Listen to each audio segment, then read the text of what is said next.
Nouvelle édition du journal sur LCF. Voici les titres de l'actualité de ce jour.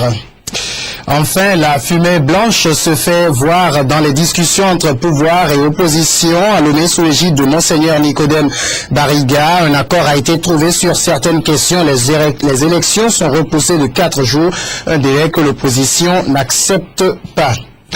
Sortie médiatique des avocats de l'État togolais dans l'affaire Pacha Nyassimbe est co-accusé. La lecture de l'arrêt rendu par la Cour de justice de la CEDEAO est interprétée différemment selon les parties. Et puis, Dominique Strauss-Kahn, 2 ans après l'affaire du Sofitel, s'est livré à nos confrères du CNN. Vous l'entendrez dans ce journal, il dit avoir été traumatisé dans cette affaire. C'est tout pour le sommaire. Merci à vous tous de suivre le journal en notre compagnie.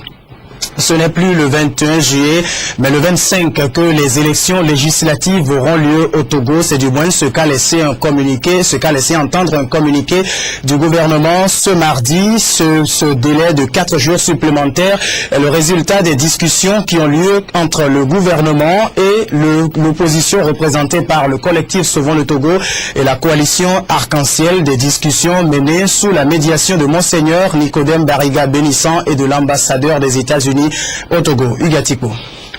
On a eu quelques avancées et les autres sujets ont continué de cogiter là-dessus. Un accord, quelques avancées, puis une nouvelle polémique sur la date de l'élection législative au Togo. C'est ce qui ressort du dialogue qui a regroupé les 14 juin, les 5, 6, 8 et 9 juillet. Les acteurs politiques, la coalition Arc-en-Ciel, le collectif Sauvons le Togo, le gouvernement, sous la médiation de Monseigneur Nicodème Bariga, et en présence de l'ambassadeur des États-Unis au Togo. Ces rencontres ont permis d'aborder plusieurs sujets relatifs d'une part à l'apaisement du climat sociopolitique et d'autre part à l'amélioration du processus électoral en cours. Au titre des mesures d'apaisement, les partis ont abordé des sujets tels que la libération des personnes détenues dans le cadre de l'affaire des incendies des marchés de Kara et de Lomé. La levée des mesures de restriction à l'égard des responsables inculpés mais non détenus dans la même affaire. La question des 9 députés de l'ANC. Pour ce qui est de l'amélioration du processus électoral, les parties prenantes ont échangé sur la recomposition de la CENI et de ses démembrements, les mesures de sécurisation et de la transparence du processus électoral. La question des listes de candidats est validée. La nomination et les prérogatives du Premier ministre. Les réformes constitutionnelles et institutionnelles. L'accès équitable aux médias d'État. Sur les mesures d'apaisement, les discussions ont permis de parvenir à des compromis en vue de la libération de certains détenus, la levée des mesures de restriction pesant sur les inculpés non détenus, le règlement définitif de la question des 9 députés de l'ANC, la prorogation du délai de dépôt des candidatures. Les questions de fond tournant autour du processus électoral ont été abordées avec pour objectif la décrispation du climat politique et l'amélioration des conditions d'organisation des prochaines élections législatives. Les discussions ont permis de s'accorder sur l'élargissement des commissions électorales nationales, locales, indépendantes et des bureaux de vote aux représentants de l'opposition. La prolongation de la date du scrutin, l'élargissement du comité de suivi du processus électoral pour y intégrer des représentants de l'opposition.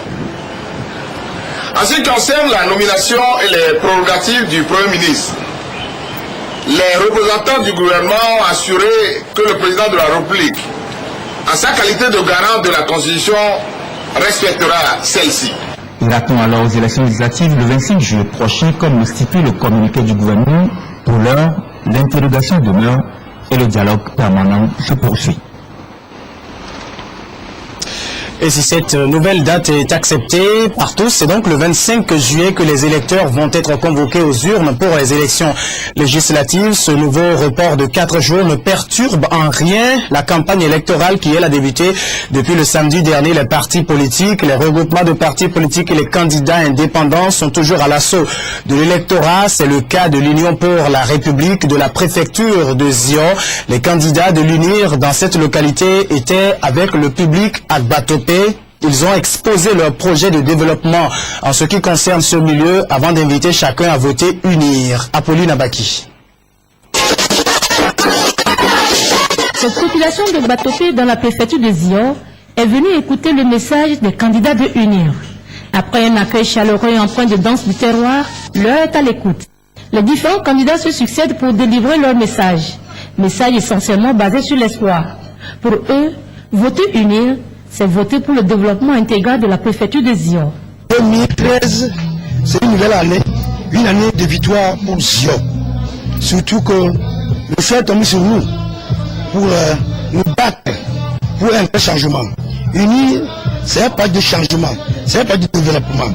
C'est ce message que nous sommes venus leur donner. La priorité des choses, c'est le développement du milieu. Le développement passe par le vote. C'est un message d'espoir qu'on amène à notre population. Plusieurs projets de développement sont au menu de ce meeting. Meeting qui a permis également de montrer à cette population comment voter le jour du scrutin. 4 sièges sont donc prévus pour la préfecture de Zion. On vient de le voir avec ces meetings et autres manifestations politiques. Nous sommes de plein pied dans la période électorale, une période qui peut être source de beaucoup de tensions. Chaque citoyen doit donc connaître sa responsabilité en période électorale et savoir quel comportement adopter pour éviter les tensions. Voilà les sujets qui étaient au cœur d'une conférence débat qui a eu lieu à Kara, ville située au nord du Togo. L'initiative a été prise par les ministères impliqués dans le processus électoral avec la collaboration du Conseil national de la jeunesse. Alfred Mindissa, Akara, Roger Amélian. Sensibilisation et renforcement de la culture citoyenne et démocratique, objet au cœur de ce rassemblement. Les participants sont issus de différentes couches sociales. Les législatives en cours obligent, il faut cultiver l'apaisement. Nous savons que par le passé, notre pays a connu, lors des périodes électorales, des violences. Et nous nous sommes dit qu'il faut accompagner les structures qui ont en charge la jeunesse pour sensibiliser davantage la jeunesse à la culture de la tolérance, à la culture de la paix.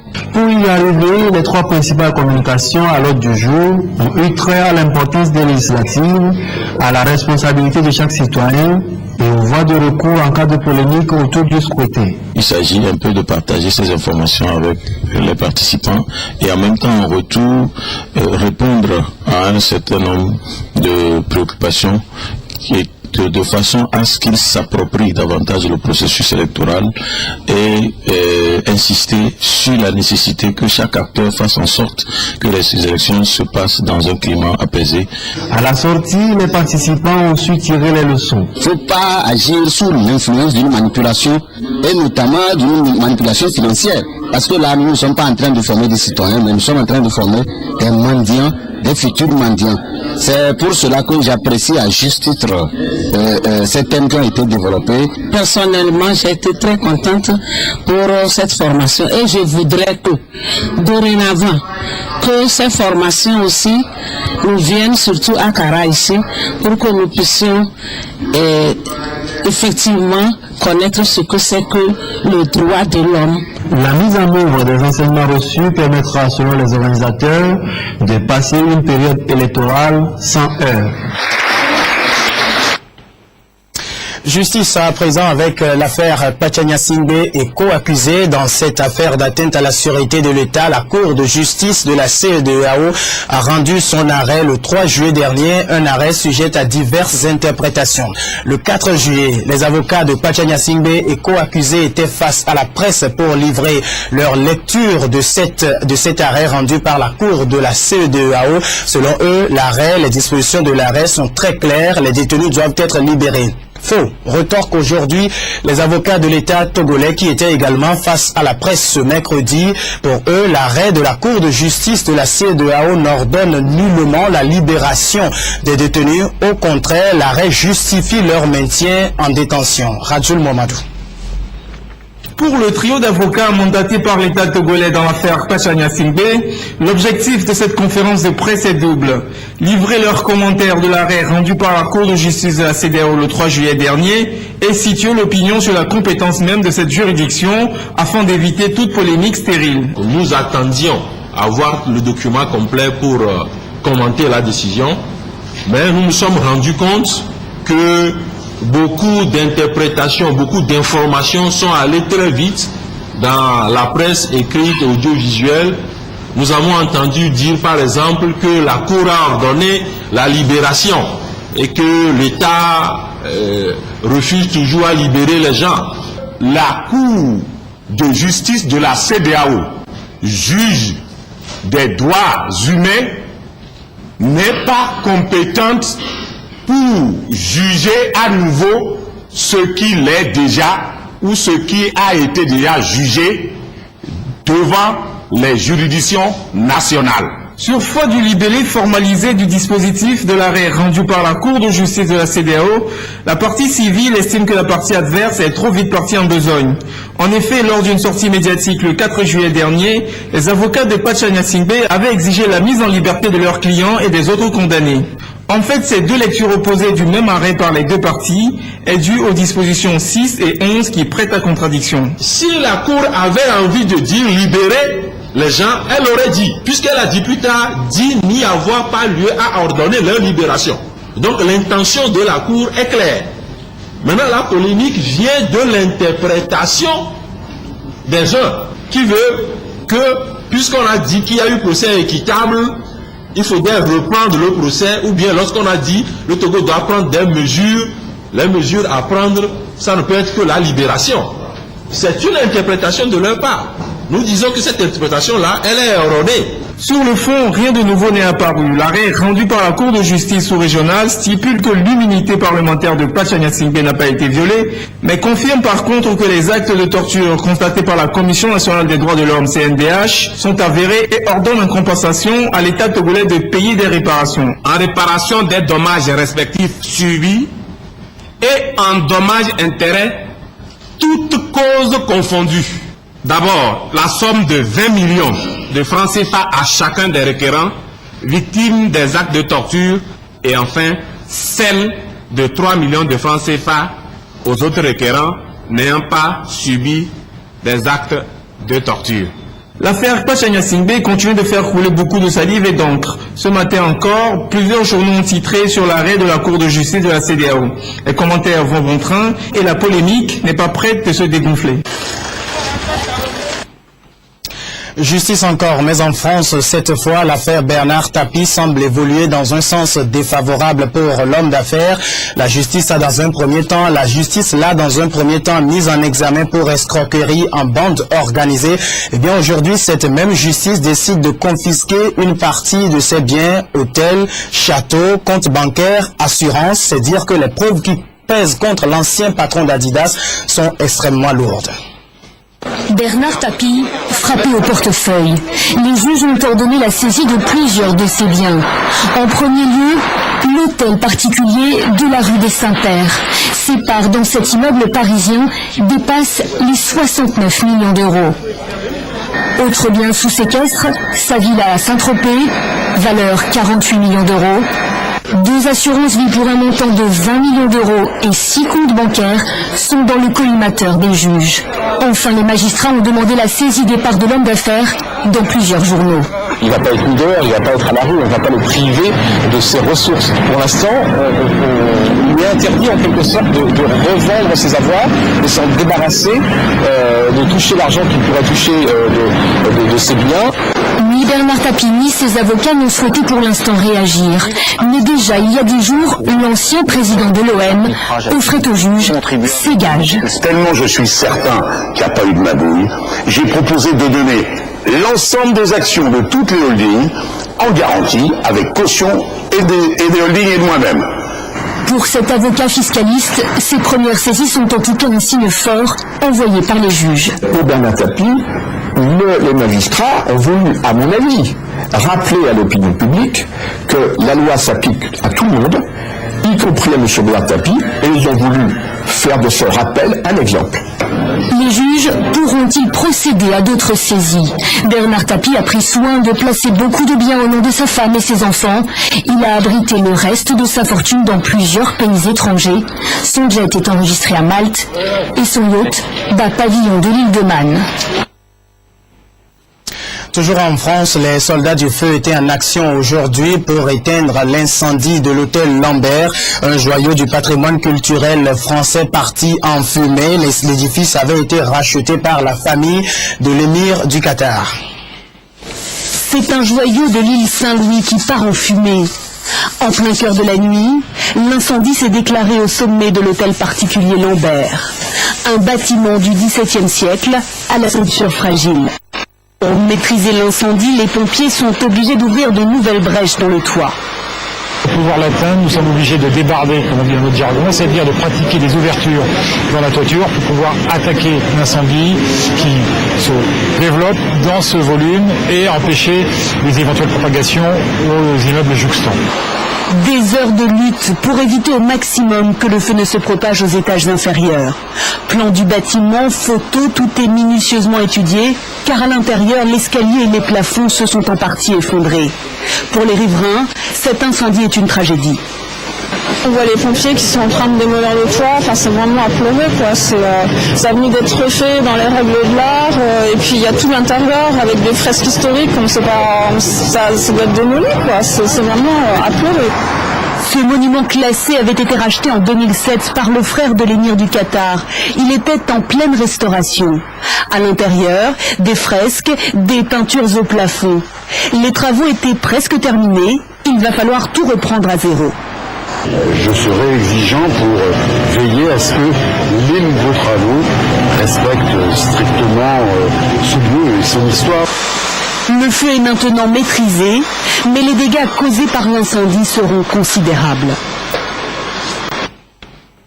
Dominique Strauss-Kahn, je vous le disais en titre, à cœur ouvert, l'ancien patron du Fonds monétaire international revient sur son arrestation en 2011 dans l'affaire du Sofitel. Il s'est livré à nos confrères de la chaîne américaine CNN.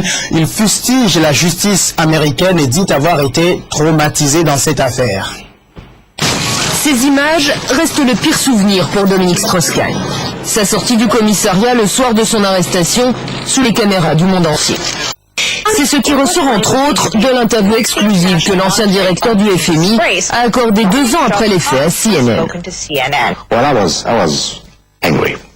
J'étais en colère, car à cet instant, je ne savais pas ce qui se passait, pourquoi j'étais là. Je comprenais juste que les choses m'échappaient. Accusé de viol sur une employée d'un grand hôtel de New York, le candidat favori à la présidentielle française voit son destin basculer. Il ne sera jamais candidat à l'Élysée et devra démissionner de son prestigieux poste au FMI. C'est une chose terrible, très difficile à vivre.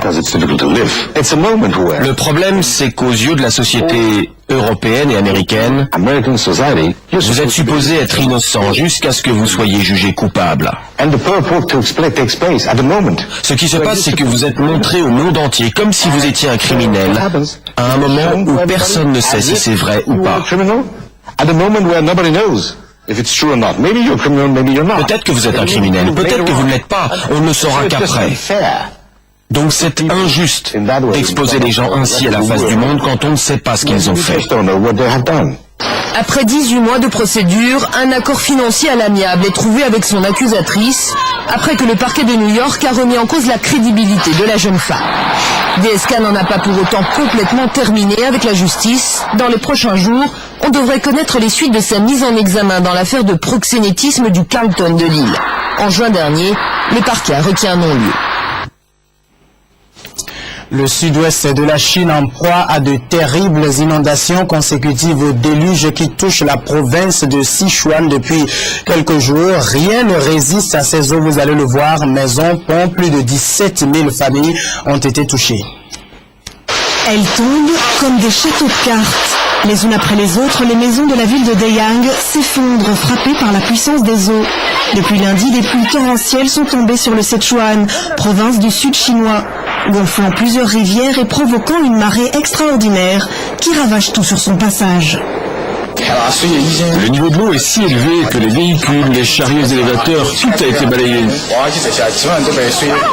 3 ponts ont été détruits, dont celui de Yangyu, long de 200 mètres, qui a été emporté par les flots avec ses usagers. 12 personnes manqueraient à l'appel. Plus de 200 policiers et soldats cherchent les survivants le long de la rivière. Mais le nombre exact de personnes disparues reste à vérifier. Nous devons mener une enquête plus approfondie. Ici, à Changi, les véhicules sont comme noyés. Les conducteurs pris au piège tentent de rejoindre la berge.